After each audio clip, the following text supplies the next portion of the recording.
Halo semua, balik lagi bareng gue Pian Rafe. Dan seperti biasa di video kali ini gue bakalan lanjutin alur cerita yang sebelumnya pernah gue upload. Dan gak kerasa juga gue udah sampai ke session 26 ya dari kelanjutan Battlethrone the Heaven ini atau Benua Kaisar.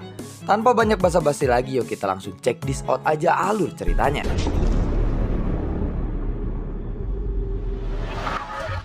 Di episode sebelumnya, Xiaoyan yang mempelajari skill-skill bertaruh di Menara Zinzell setelah kekalahannya melawan Valkyrie Ungu, saat ini kultivasinya benar-benar sangat panjang dan membosankan. Xiaoyan menghabiskan hampir seluruh waktunya di dalam ilusi kehampaan ini. Dia terus-menerus mengembangkan penguasaan 13 teknik pembunuh dan juga skill sayap Phantom pembunuh. 1 tahun pun telah berlalu dengan cepat. Xiaoyan tinggal di dalam ilusi kehampaan ini selama 1 tahun penuh. Dalam beberapa bulan saja, Xiaoyan sudah sepenuhnya menguasai 2 skill bertaruh. Namun, Xiaoyan mengerti bahwa itu saja masih tidak cukup untuk bisa mengalahkan Valkyrie bersayap ungu. Selain menguasainya, Xiaoyan juga perlu mengembangkannya ke tingkat yang lebih sempurna lagi di dalam ilusi kehampaan ini. Xiaoyan duduk bersila sementara waktu dan dia memilih-milih informasi rumit yang masuk ke dalam pikirannya untuk sementara waktu. Lalu dia perlahan membuka matanya, kemudian pindah ke pintu ruangan pertempurannya lagi. Saat pintu putih di depannya, Xiaoyan sedikit mengepalkan tinjunya. Setelah merenung sebentar, Xiaoyan melihat ke arah pintu pertempuran putih itu dengan tekad yang kuat di matanya. Sementara itu Lao Tian dan juga pria kurus itu masih terus-menerus mengawasi Xiaoyan. Tubuhnya yang telah pulih. Mengapa dia masih belum bangun? Ucap dari pria kurus yang sedikit bingung. Dia menyaksikan tubuh Xiaoyan yang terus berkembang di dalam nyala api itu. Dan sebenarnya sosok pria kurus atau pria yang mana sebenarnya telah membantu Xiaoyan. Mungkin pria itu bernama He Zuhong. Jadi selama tubuh Xiaoyan itu hancur dan dikumpulkan oleh Immortal Flame, itu ada seberkas cahaya yang membantu pemulihan tubuh Xiaoyan saat itu. Sementara itu Lao Tian masih memilih untuk tidak banyak berbicara. Hei Zuhong, kenapa kamu membantunya hingga seperti itu? Apakah kamu memiliki hubungan khusus dengannya? Tanya dari pria kurus itu yang berteriak langsung ke arah udara. Sementara itu pria pembuat puncak gunung langsung menoleh ketika dia mendengar kata-kata itu. Jadi di sini sudah jelas bahwa yang membantu Xiaoyan itu adalah pria tua yang membuat gunung sebelumnya ya. Dia lalu mengangkat kepalanya dan melihat ke arah timur, seolah-olah mereka berdua bisa melihat satu sama lainnya.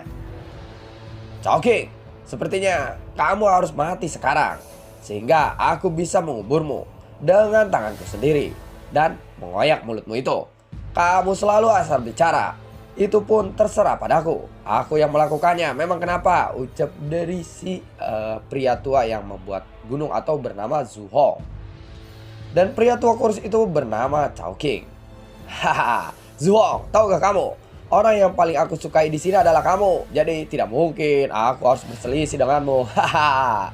Tetapi apakah kamu benar-benar ingin pergi ke dunia Senki? Jika kamu benar-benar ingin pergi ke sana, kamu cukup memanggilku dengan sebutan Guru Cao saja, maka aku akan mengirimmu ke sana. Aku akan segera membantumu. Itu hanyalah masalah kecil bagiku, ucap dari Chongqing.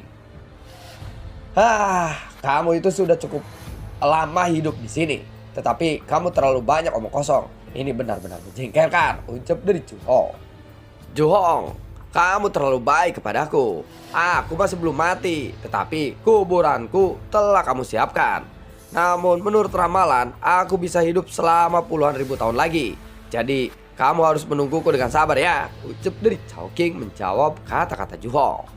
Alah, kamu juga bukanlah peramal. Jadi kamu tidak akan bisa menentukan umurmu sendiri seperti itu. Aku memang bisa meramal. Lihat saja apa yang akan aku katakan. Dan pasti itu akan terjadi. 3 tahun setelah berlalu sejak Xiaoyan dibunuh oleh Valkyrie bersayap ungu, Xiaoyan saat ini masih melayang di dalam Immortal Flame. Tubuhnya ini berkembang dengan sangat pesat. Kemudian dia secara perlahan membuka matanya. Hah? Apakah aku menjadi semakin kuat lagi? Ucap dari Xiaoyan saat dia membuka matanya dan kembali kepada tubuhnya. Kemudian dia duduk di tengah-tengah Immortal Flame. Aliran api Immortal Flame ini terus mengalir ke tubuh Xiaoyan dengan sangat ganas. Dan pada saat yang sama ada aura yang kuat yang terpancar dari tubuh Xiaoyan. 300 juta fondasi sumber gas. Apakah aku sudah berada di fighting ke bintang 8 tahap akhir? Ucap dari Xiaoyan dengan kaget. Mata Xiaoyan yang baru saja tertutup tiba-tiba terbuka lagi. Dan dia merasakan sumber gas yang sangat kuat dari tubuhnya. Jika Xiaoyan bisa mengalahkan Valkyrie bersayap ungu ini dan dia mendapatkan Nexstar Dewa yang berada di armornya, mungkin Xiaoyan akan bisa langsung menembus fighting gun bintang 9. Pada saat ini Xiaoyan tidak terlalu memikirkannya. Apa yang dikatakan oleh senior Sanfeng ternyata memang benar. Jika aku tidak datang ke tempat ini, mana mungkin aku bisa meningkatkan kekuatanku dengan secepat ini, ucap dari saya. Sanfeng adalah nama sebutan untuk Zhu Hong, sang pembuat puncak gunung, karena Xiaoyan belum tahu namanya ketika itu. Namun kebenaran dari apa yang diucapkan oleh Sanfeng memiliki arti yang sebenarnya. Aku masih tidak bisa memahaminya sekarang, ucap dari Xiaoyan lagi. Saat ini Xiaoyan masih melayang di udara tanpa ada sehelai kain pun yang menempel di tubuhnya.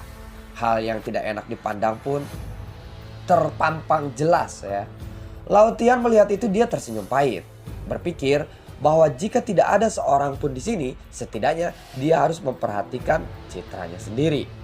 Senior Sanfeng, aku sangat berterima kasih atas bantuanmu kepada aku, ucap dari Xiaoyan mengepalkan tinjunya dan membungkukkan tangannya ke arah di mana arah Zhu Hong berada.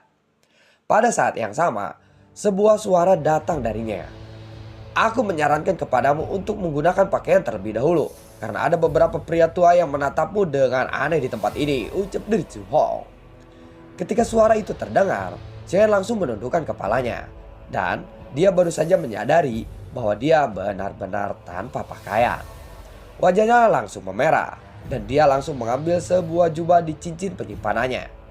Xiaoyan hanya tersenyum saja dan menggaruk kepalanya. Lalu dia pun mengepalkan tinjunya lagi.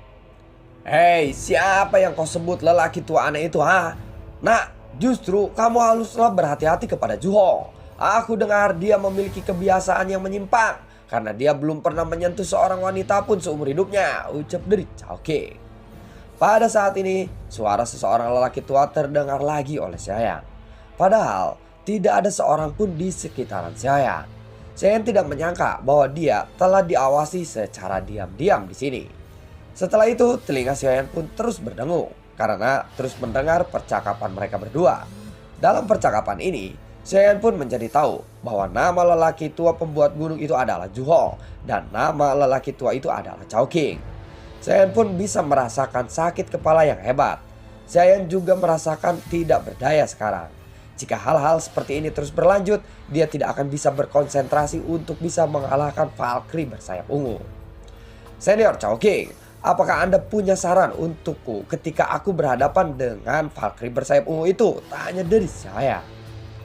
Jika kamu ingin tahu, kamu harus datang ke arah timur untuk menemuiku. Dan aku akan sedikit melatihmu. Bagiku, mengalahkan Dewi bersayap ungu atau Valkyrie bersayap ungu itu bukanlah sebuah masalah yang besar. Yang jelas, aku ini jauh lebih pintar dibandingkan Zhu Hong, ucap dari Chowking. Hei, tutuplah mulutmu lelaki tua aneh, ucap dari Zhu Hong. Setelah itu, pikiran Xiaoyan pun menjadi lebih tenang kembali karena kedua orang itu pun berhenti berbicara. Setelah pikirannya tenang, tatapan mata Xiaoyan pun perlahan beralih ke sisi yang jauh. Sebelumnya, Valkyrie bersayap ungu ini telah membunuh Xiaoyan, namun sekarang dia sudah kembali ke lautan ungunya. Meskipun aku telah mempelajari dan menguasai 13 teknik pembunuh dewa dan juga 9 sayap phantom pembunuh, kemungkinan aku bisa mengalahkan Valkyrie bersayap ungu itu masih kurang dari 30%-nya, ucap dari Xiaoyan. Saat ini, Xiaoyan baru saja mengalahkan Dewi bersayap ungu di ruangan pelatihan berwarna hijau saja. Sedangkan untuk pintu gerbang berwarna biru dan juga pintu gerbang berwarna ungu adalah tingkat yang terlalu tinggi untuk Xiaoyan. Xiaoyan tidak bisa memiliki kesempatan untuk mengalahkannya pada kedua pintu itu. Dewi bersayap ungu memang terlalu kuat. Xiaoyan kemudian melihat lautan ungu yang berada di ujung yang jauh. Dan saat ini masih sangat sulit untuk memenangkan pertempuran melawan Valkyrie bersayap ungu itu. Begitu pertarungan itu dimulai, ini hanya bisa berakhir sampai Xiaoyan mati saja. Meskipun ada Immortal Flame, jika itu bukan karena bantuan Ju Hong yang memberikan Xiaoyan energi pemulihan yang sangat cepat dan beberapa sumber gas dewa, maka Xiaoyan akan kesulitan untuk membentuk kembali tubuhnya dalam waktu sesingkat itu. Jika Xiaoyan mati lagi, dia tentu tidak akan tahu apakah akan ada keberuntungan seperti itu lagi atau tidak. Namun, Xiaoyan tidak mundur sama sekali. Cahaya sayap dewa bela dirinya melintas di belakang punggungnya. Dan pada saat yang sama, klon bocah gemuk juga tiba-tiba muncul di samping Xiaoyan. Ada tanda dewa jahat yang di tengah alis Xiaoyan bersinar dengan sangat terang. Semuanya tampak dalam kondisi terbaiknya pada saat ini. Teknik pembentukan kehidupan, teriak dari Xiaoyan. Klon bocah gemuk dan tubuh Xiaoyan pun langsung menjadi tumpang tindih dan menjadi satu. Keduanya langsung terintegrasi menjadi satu. Jika Xiaoyan ingin mengalahkan Dewi bersayap ungu, maka Xiaoyan harus menggunakan sayap hitamnya. Sebenarnya, sayap hitam dan juga sayap ungu ini hanya berbeda warnanya saja. Dan tidak ada banyak perbedaan dalam kekuatan sayapnya. Semua sayap itu memiliki bahan yang sama. Namun, pada Valkyrie bersayap ungu, regenerasinya menjadi lebih kuat dan kekuatan tempurnya bahkan lebih kuat daripada Valkyrie bersayap hitam. Oleh karena itu, jika Xiaoyan ingin mengalahkan Valkyrie bersayap ungu ini, Xiaoyan perlu menguasai penggunaan sayap hitamnya.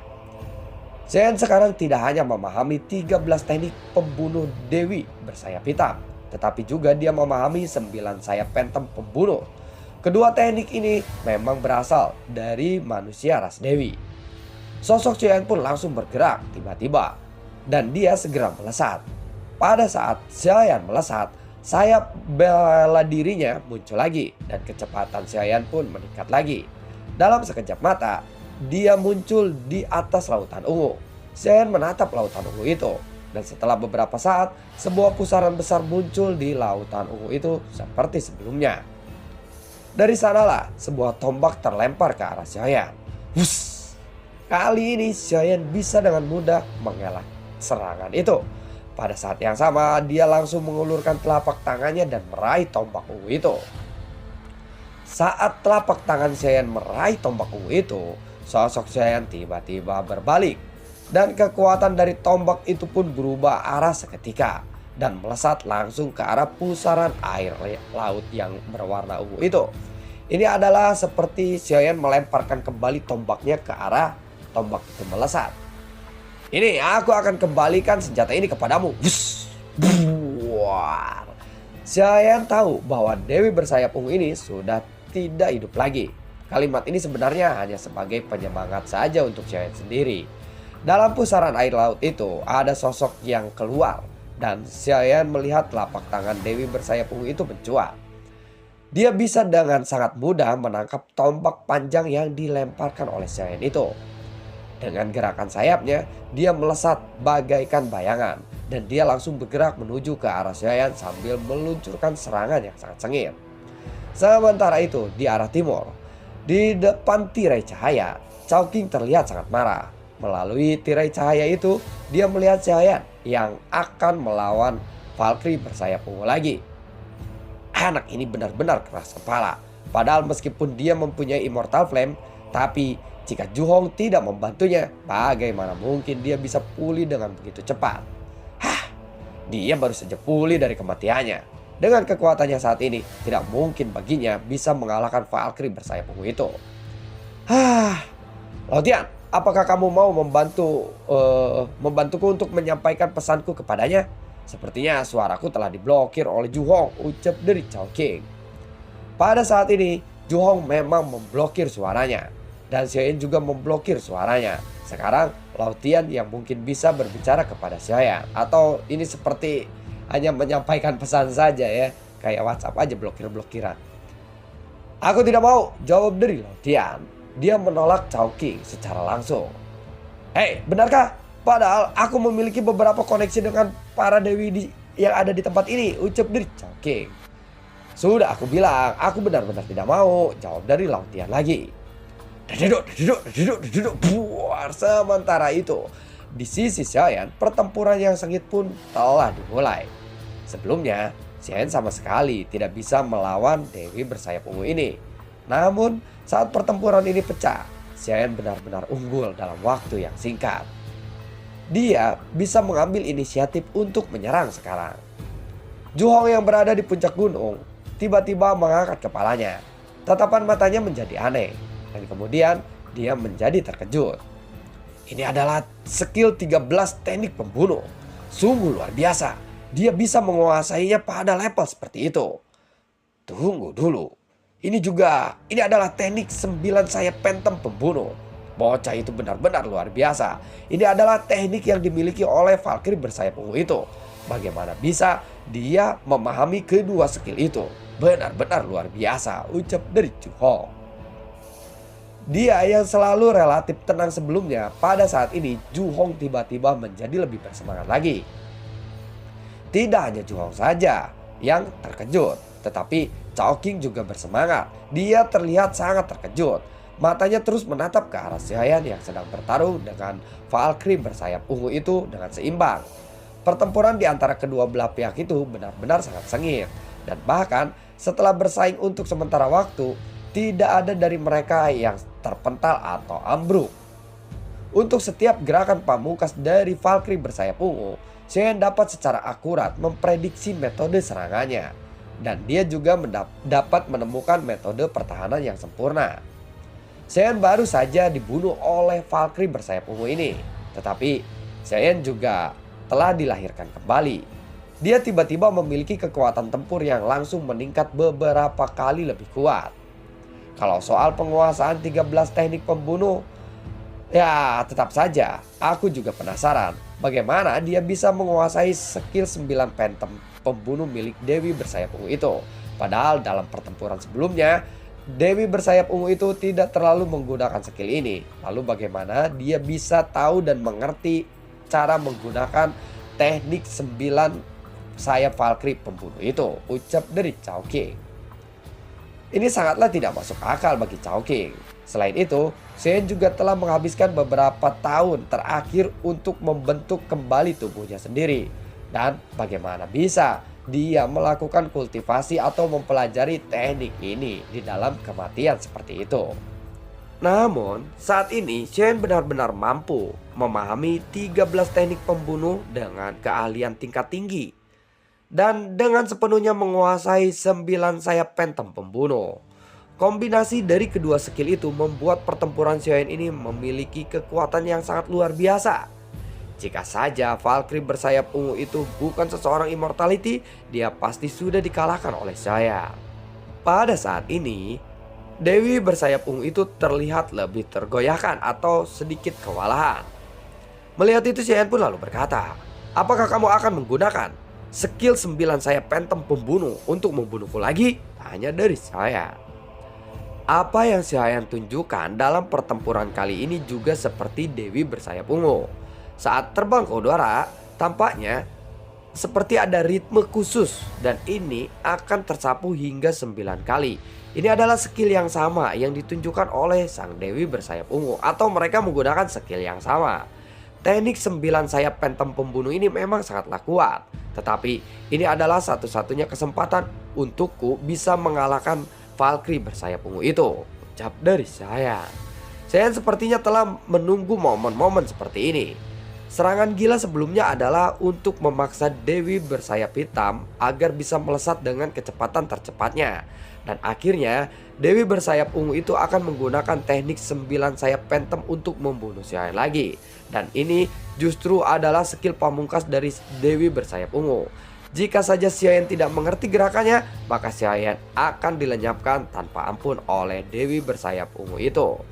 Namun untuk saat ini Xiaoyan juga telah menguasai teknik yang sama, yaitu 9 sayap phantom pembunuh.